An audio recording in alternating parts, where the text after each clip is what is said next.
What is up, racers? Welcome back to more Gran Turismo. We are with Group 4 at Interlagos. Haven't set a qualifying time, just sort of set an average one and jumped into the race. We're going to go with the Jaguar F-Type as it was at the top of the leaderboard rankings. And we're going to start our first race in second place. So I always like to have a theme to every video, and today's theme is, well, we take the good and the bad. You can have one really good race and then one absolutely terrible race where everything seems to go against you. So, is this first race going to be good? Is this first race going to be bad? You will have to watch and find out. So I jumped into this race knowing nothing about the race, what it is. It was on hard tyres, so I was imagining that it was a no stop, so that's what I'm going to do in the Jaguar, and I'm just going to absolutely baz it around. We can see in the bottom right there that we have enough fuel to last the whole race. Here we go then, the start of an epic battle between us and the Brazilian in first position there. He goes defensive. I tried to get that cut back underneath him, but I can't manage to get a nice smooth enough run out of the corner, so we stay in second. Coming up to the sweeping right corner, I do go to the inside, but he covers off, having a semi-defensive line, but that does mean we get a nice run, and then I decide not to send it up the inside. We probably could have muscled our way through there, but I decided against it. Still early in the race, and don't want to cause too many upsets or make anyone cry this early into our race. Anyway, looking pretty good. I was just sort of biding my time. Could have gone past him one place, could have gone past him in another. So just deciding to be nice and respectful and race really cleanly. That was all that was in my head, basically. We know that the Jaguar has a pretty good top speed. It's pretty fast in a straight line, so we are going to use that to our advantage as we do head down the start-finish straight in the slipstream of the Lamborghini in front. The Lamborghini though is no slop, so it is pretty fast in a straight line, but we can tell by the delta and visually as well that the time and the gap is just coming down between us and the Brazilian in front. Not close enough to go for a move yet. It's going to be pretty hard to do that on hard tyres from this distance back, so just decided to sit back nice and relaxing. And can we get a better run out of the first couple of corners? Yes, we do, right in the slipstream of the Lamborghini. Now, is he going to stay over to the left and go defensive? Yes, he is. So we will be on the outside of the corner for the next left. Are we going to just go around the outside, or are we going to brake early and try to go for that cutback? He gives us the space. Very respectful driving. I too give the space on the inside just in case he was going to stick it up the inside as well. Very respectful driving. Just remember that. Just remember what we're talking about here. Respectful driving on race C in the Group 4 cars, and then, you know, compare it with maybe what is going to happen in the next race. I'm not going to spoil anything, but you know, you should stick around and watch that one. Anyway, back to this race. He is within half a second still behind us, and that is basically going to happen for the remainder of the race. And it was just one of those races that we both kept each other very honest, and what I mean by that is that if one of us made a mistake, so I'm in front right now, if I make a mistake, he is there to capitalize on the mistake. Luckily for us, I didn't make any mistakes the whole race. It was pretty interesting that I did a whole race without any mistakes. We were pulling away from the American in third as well, but really good, really respectful driving from us both. You see him there just looking up the inside, and no contact at all as we come around into the tight right-hander here. So once again, super respectful. Realised halfway through the race that the front tyres are getting absolutely obliterated, so shifting it towards the rear a little bit more is going to save those tyres. And exactly the same on lap number 6, still here, still with us, and that was like it until the final lap. And you know, hats off to the guy for putting a really good fight up. I think either his tyres went off, or you know, he made a couple of mistakes on the last lap because of those tyres basically. But once again, I just want to say, really respectful driving. And you know, you don't get those races often. That was 11 laps of on the edge racing. I couldn't make a mistake, and if I did make a mistake, he was going to capitalize on it. Anyway, that is the good side of Gran Turismo. You can have those kind of races, but you can also have these kind of races. This was the race after. I just go, okay, let's go with the Bugatti. What can go wrong? So into turn number 1, we have the same Brazilian in front of us, so that gave me a lot of confidence, thinking that, yeah, we can race really well with this guy in front, so we're going to have a good race. The Alpha in first place is just going to run away. That is the OP car for this track, and if you can drive it correctly for the whole race, then that is what you're going to win with. Anyway, up the inside into the left-hander, nice and easy. The Bugatti obviously very fast in a straight line. Going to get a nice run out as well. And that is going to be us up into second position. So dispatching that Brazilian that put up quite a good fight for a lap and a half in the last race.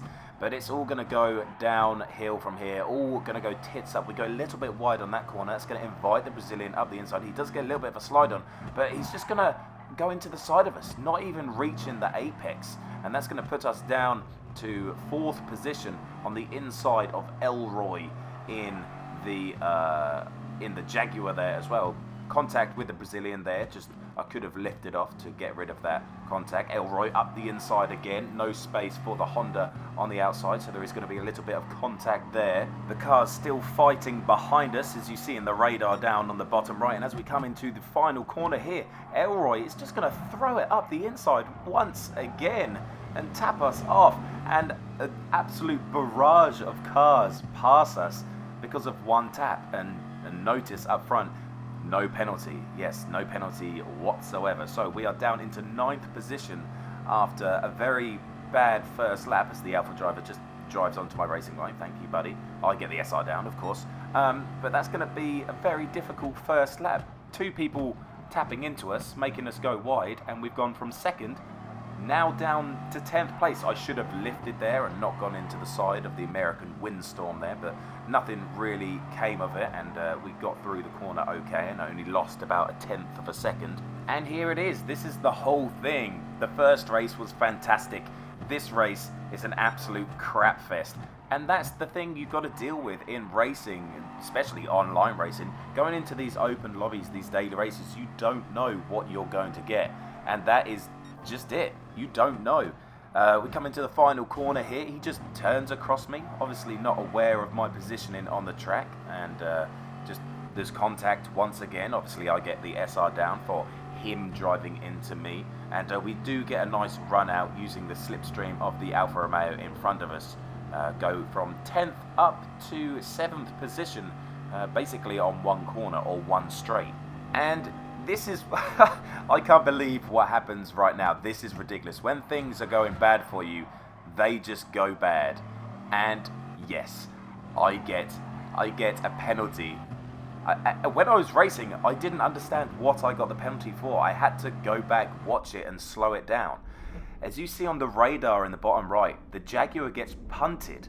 He then makes the slightest contact with me there, and then goes off the track.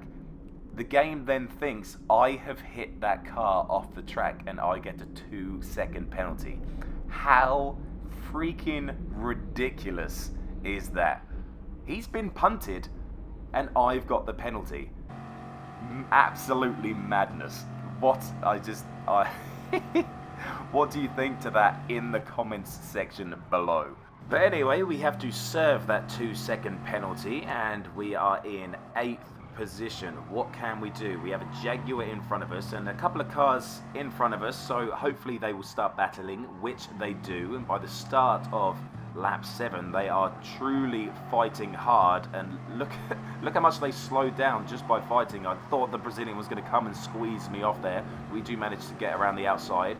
Mexican didn't obviously see us, doesn't want to let us back on the track, but we do muscle our way back on, and that does put us up into 6th position. On the outside of the Mexican though, he's going to go a little bit deep. Can we get that cut back?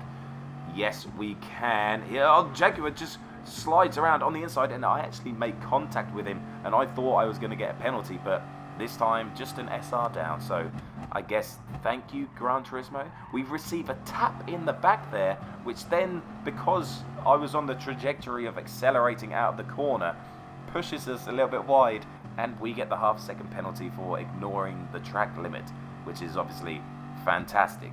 We received a little tap in the booty, but obviously not enough to warrant a penalty for him. So you see, it's just these little things that they just go against you all the time, and this is just the race that it become. And I was like, Yep, okay, I just have to accept this race and move on. We do have the straight line speed on the Porsche. What can we do into this right-hand corner here? Are we going to go around the outside, or are we going to try and do that cutback on the power? Can't do anything about it there, and that's how it's going to end. I think he binned it anyway, and if I wasn't down already, the game is truly going to kick me as well. The Jaguar gets a better run out of the corner, and to about 130, the Jaguar is faster. It's only then that the Bugatti starts to catch up. We're on the outside, and it's a race to the line, and we're just not going to get him. We are catching him, but we do finish in 6th position.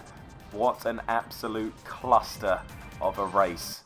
And if we're looking at all of the incidents, I would argue that none of the incidents that I got S's or the SR downs or the penalties were my fault. And we've gone all the way down to an A sportsmanship rating because other people can't freaking drive. Fantastic. Anyway, next race, I choose the OP car, and yeah, I win. It was a good race. Just ran away from everyone, won by quite a bit. And that was our 20th race victory with Jev Carnival. So kind of finished on a good positive note. But there we go. That is the good and the bad from Gran Turismo. You can have it good, but you can also have it very, very bad. And how often do you have those bad races in relation to those good races? Quite a bit, I would argue, quite a bit. But I hope you enjoyed that one. Thank you for watching, liking, and subscribing. Thank you to the channel members for doing your thing. And we'll see you in the next one.